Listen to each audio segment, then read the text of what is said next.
Light top academy के platform पर आप सभी का स्वागत है। पेट स्पेशल में आने वाले आज के प्रमुख प्रश्नों की हम चर्चा करेंगे कि गुप्त वंश से लेकर आपके पेट में कौन से प्रश्न आ रहे हैं। आज एकदम 2 नंबर का पक्का है कि एकदम यहीं से आने वाले हैं कि समुद्रगुप्त को भारत का नेपोलियन किसने कहा था और क्यों कहा जाता है, इसका साक्ष्य किस पुस्तक में मिलता है। तो आज हम गुप्त वंश से संबंधित समुद्रगुप्त और चंद्रगुप्त द्वितीय की बात करेंगे। तो समुद्रगुप्त गुप्त वंश के किस शासक का उत्तराधिकारी बना, तो चंद्रगुप्त प्रथम का उत्तराधिकारी कौन बना, ये समुद्रगुप्त बना। समुद्रगुप्त के माता का क्या नाम था, कुमार देवी। अब इसमें हम बात करेंगे कि समुद्रगुप्त ने कौन कौन सी उपाधियां धारण किया था। तो समुद्रगुप्त की उपाधियां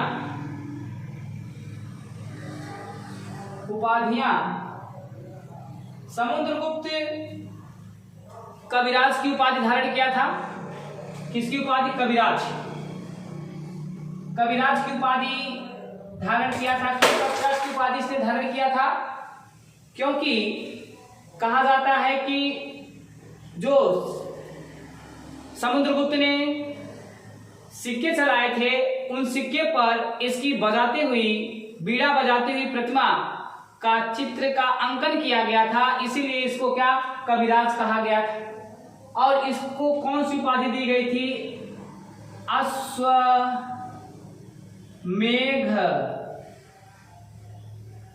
यज्ञ कर्ता। अश्वमेध यज्ञ कर्ता की उपाधि दी गई थी। क्यों, क्योंकि गुप्त काल में जितने भी शासक हुए थे उन सभी शासकों में किसी ने अश्वमेध यज्ञ नहीं किया था। अश्वमेध यज्ञ का मतलब होता है कि जब साम्राज्य विस्तार के लिए घोड़ा छोड़ा जाता है, उस घोड़े को पकड़कर जो राजा से फिर युद्ध करता है, उस युद्ध में जो विजयी होता है वह उस साम्राज्य पर क्या कर लेता है, अधिकार कर लेता है। तो गुप्त काल में जितने भी शासक हुए उन सभी शासकों में केवल ये समुद्रगुप्त जो था यह अश्वमेध यज्ञ कर्ता की उपाधि प्राप्त किया था, क्योंकि इसने अपने साम्राज्य के लिए अश्वमेध यज्ञ करवाया था। और इस अश्वमेध यज्ञ के साक्ष्य भी मिलते हैं कि इसने उत्तरावर्त के 9 शासकों को और दक्षिणावर्त के 12 शासकों को क्या किया था, पराजित किया था या हराया था। उत्तर में रहने वाले जो शासक थे यानी विंध्याचल पर्वत के ऊपर वाले 9 शासकों को पराजित किया था, और विंध्याचल के नीचे के जो भारत का क्षेत्र है उसको कहते हैं दक्षिण भारत। तो दक्षिण भारत के कितने शासकों को, 12। इसने कितने को हराया था, उत्तर भारत के 9 शासकों को पराजित किया था, 9 शासकों को। और दक्षिण भारत के 12 शासकों को क्या किया था, हराया था या 12 शासकों को पराजित किया था। इसके विजय से प्रसन्न होकर 9 उत्तर वाले शासकों को और 12 दक्षिण वाले शासकों को जब पराजित किया, तो इसकी विजय से प्रसन्न होकर इतिहासकार विसेंट आर्थर स्मिथ इसकी विजय से प्रभावित होकर, किससे प्रभावित होकर, विजय से प्रभावित होकर इतिहासकार ये जो अंग्रेज हैं, कौन थे, ये अंग्रेज थे। इतिहासकार में आते हैं जो कहाँ के रहने वाले थे, अंग्रेज थे, ब्रिटिश के रहने वाले थे, जिनका नाम था इतिहासकार वो थे विसेंट आर्थर स्मिथ।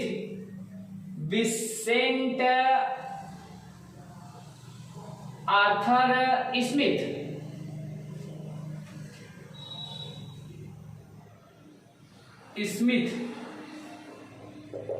ने इसकी विजय, समुद्रगुप्त की विजय से प्रभावित होकर समुद्रगुप्त को भारत का नेपोलियन क्यों कहा था। भारत का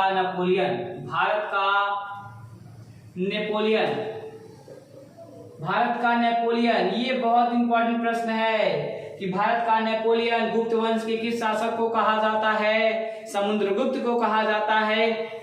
भारत के नेपोलियन के समुद्रगुप्त को भारत का नेपोलियन किसने कहा था? विसेंट आर्थर ने कहा था।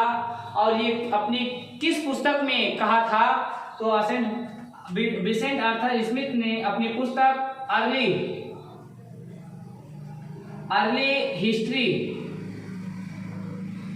हिस्ट्री ऑफ इंडिया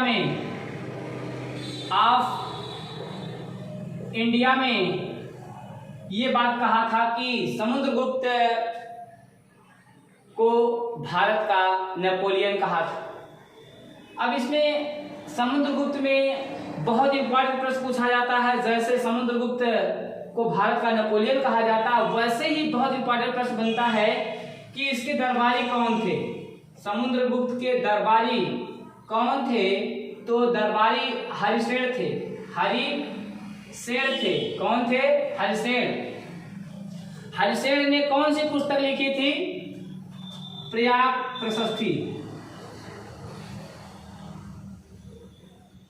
प्रशस्ति पुस्तक किसने लिखी? हरिसेन ने लिखी। ये प्रयाग प्रशस्ति पुस्तक में हरिसेन ने किसका वर्णन किया था? तो ये समुद्रगुप्त के विजय का वर्णन किया गया था। और ये प्रयाग प्रशस्ति में पूछा जाए कि कौन सा अभिलेख अशोक ने लिखवाया था? तो कौशाम्बी अभिलेख कहाँ है? प्रयाग प्रशस्ति में ये पढ़ता है। और इस कौशाम्बी के अभिलेख को प्रयाग प्रशस्ति स्तंभ, प्रयाग प्रशस्ति पुस्तक हरिसेन प्रयाग प्रशस्ति स्तंभ किसने लिखवाया? सम्राट अशोक ने लिखवाया। ये कहाँ लिखवाया गया है? कौशाम्बी में। इस कौशाम्बी के प्रयाग प्रशस्ति अभिलेख को मुगल शासक जहांगीर ने इलाहाबाद किले में लाकर क्या कर दिया है? रख दिया है, उसको संरक्षित करवाया। अब समुद्रगुप्त का सबसे प्रमुख प्रश्न बनता है कि इसके सिक्कों को लेकर क्या प्रश्न बनते हैं या पूछे जाते हैं। तो जो सिक्का कि समुद्रगुप्त ने कौन से सिक्के चलाए थे? तो बाघ्र शैली के सिक्के। किसके? बाघ्र शैली के सिक्के जारी करने वाला शासक था। बाघ्र शैली के सिक्के यानी पूछा जाए कि समुद्रगुप्त ने कौन से सिक्के जारी किए थे? तो बाघ्र शैली के सिक्के जारी किए थे। और ये सिक्के पर बीड़ा बजाती हुई प्रतिमा का चित्रांकन किस गुप्त शासक का किया गया है? तो समुद्रगुप्त का किया गया है। बाद में समुद्रगुप्त ने बाघ्र शैली के सिक्के को निदान सिक्के में क्या कर दिया था? बदल दिया था। किसमें? सिंहान सिक्के में बदल दिया था। अब हम गुप्त वंश से अगले शासक की बात करेंगे, चंद्रगुप्त द्वितीय। किसकी बात करेंगे? चंद्रगुप्त द्वितीय। समुद्रगुप्त के बाद गुप्त वंश की गद्दी पर कौन बैठता है? चंद्रगुप्त द्वितीय बैठता है। चंद्रगुप्त द्वितीय को कौन सी उपाधि दी गई थी? चंद्रगुप्त को उपाधि कौन सी उपाधि दी गई थी? तो चंद्रगुप्त को उपाधि दी गई थी विक्रमादित्य की उपाधि किसे दी गई? चंद्रगुप्त द्वितीय को दी गई। चंद्रगुप्त द्वितीय को कौन सी उपाधि दी गई? विक्रमादित्य की उपाधि दी गई। भारतीय इतिहास में अब तक कुल कितने विक्रमादित्य हुए? तो 14 विक्रमादित्य हुए थे, लेकिन उनमें से सबसे प्रमुख प्रतापी विक्रमादित्य कौन था? चंद्रगुप्त द्वितीय था। अब चंद्रगुप्त द्वितीय में सबसे इंपॉर्टेंट प्रश्न पूछा जाता है कि विदेशी को लेकर, कि चंद्रगुप्त द्वितीय के शासनकाल में कौन विदेशी भारत आया था? तो चंद्रगुप्त द्वितीय के शासनकाल में विदेशी पूछा जाए, कौन सा विदेशी आया था? तो जो विदेशी आया था उसका नाम है फाहियान। चंद्रगुप्त द्वितीय के शासनकाल में फाहियान आया था। यह फाहियान जो आया था, अब इसको हम कैसे याद रखेंगे कि फाहियान किसके शासनकाल में आया? क्योंकि चंद्रगुप्त एक मौर्य भी है और चंद्रगुप्त प्रथम भी है, चंद्रगुप्त मौर्य भी है, तो चंद्रगुप्त द्वितीय भी है। तो इसमें याद रखने का एक बहुत आसान सा ट्रिक्स है कि प फ ब भ म, पहला वर्ड, दूसरा वर्ड, तीसरा वर्ड, चौथा वर्ड और ये पांचवा वर्ड, 5 मिल गए। अब ये जब पूछा गया है कि चंद्रगुप्त द्वितीय, तो दूसरे नंबर पर द्वितीय, तो यहां देखेंगे फ से नाम जिस विदेशी का आएगा वह किस नंबर पर मिलेगा? दूसरे नंबर पर मिलेगा ना। जब दूसरे नंबर पर मिलेगा तो सीधे कहेंगे कि जो द्वितीय के शासनकाल में आने वाला दूसरे अक्षर से मिलेगा वर्णमाला के, तो फ से मिलेगा, दूसरा पर है तो सीधे से बताइएगा कि चंद्रगुप्त द्वितीय के शासनकाल में कौन आया था? फाहियान आया था। यह किस देश का रहने वाला था? चीन का। ये चीन का यात्री था और ये जब भारत आया तो इसने कौन सी पुस्तक लिखा? फो क्यू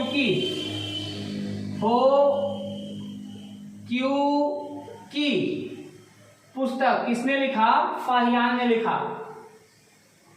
फाहियान किसके शासनकाल में भारत आया? चंद्रगुप्त द्वितीय के शासनकाल में भारत आया था और इसने कौन सी पुस्तक लिखा? फो क्यू की पुस्तक लिखा था। चंद्रगुप्त ने सबसे पहले भारत में चांदी के सिक्के या रजत के सिक्के या सिल्वर सिक्के जारी करने वाला गुप्त काल का पहला। यह प्रश्न जब पूछा जाए कि चांदी के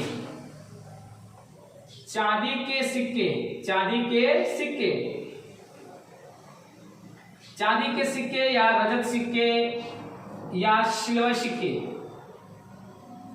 सर्वप्रथम भारत में जारी करने वाला शासक कौन था? तो चंद्रगुप्त द्वितीय। चांदी के सिक्के भारत में सबसे पहले सर्वप्रथम किसने जारी किया? तो चंद्रगुप्त द्वितीय ने जारी किया था।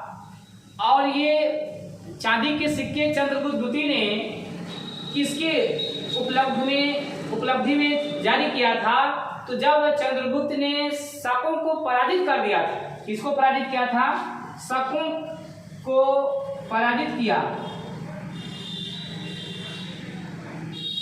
शकों को जब पराजित कर दिया, यानी शकों पर विजय प्राप्ति के बाद उसके उपलब्धि में या उसकी खुशी में भारत में सबसे पहले चंद्रगुप्त ने चांदी के सिक्के जारी किए। और ये चांदी के सिक्के जो जारी किए थे उसका वजन कितना था? तो चांदी के सिक्के का जो वजन कितना था? तो 32.36 ग्रेन वजन के सिक्के क्या किए थे? जारी किए थे। इसके अलावा चंद्रगुप्त द्वितीय ने कौन से सिक्कों का निर्माण कराया था? तो इसके अलावा धनुर्धारी सिक्के, अश्वधारी सिक्के,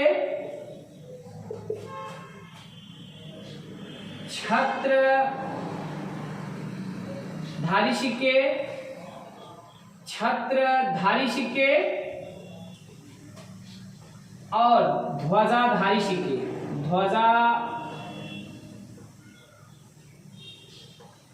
ध्वजाधारी सिक्के चलाया था।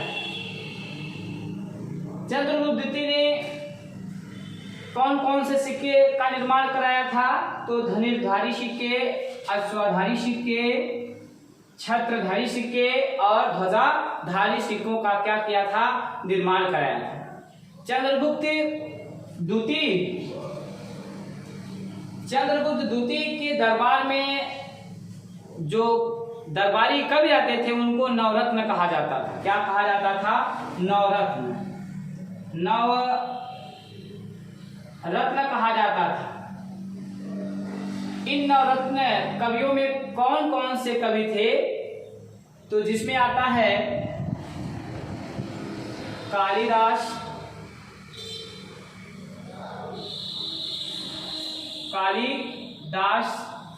वराह,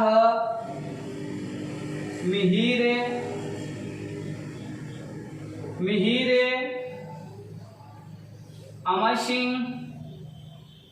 अमर सिंह,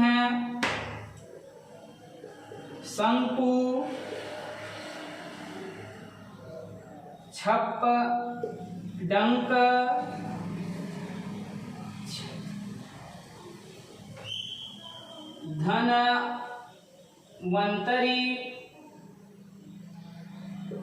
धनवंतरी वर रुचि बैताल भट्ट ये दरबारी इनके कवि थे। तो आज की वीडियो में बस इतना ही। हमारे साथ और एकेडमी के साथ, लाइव टॉप एकेडमी के साथ आप बने रहिए। रोजाना ही ऐसे पेट स्पेशल के कंटेंट आपको एकदम भरपूर मात्रा में दिए जाएंगे। ज्यादा से ज्यादा इस वीडियो को आप लोग क्या करिए, शेयर करिए और लाइव टॉप एकेडमी से जुड़िए।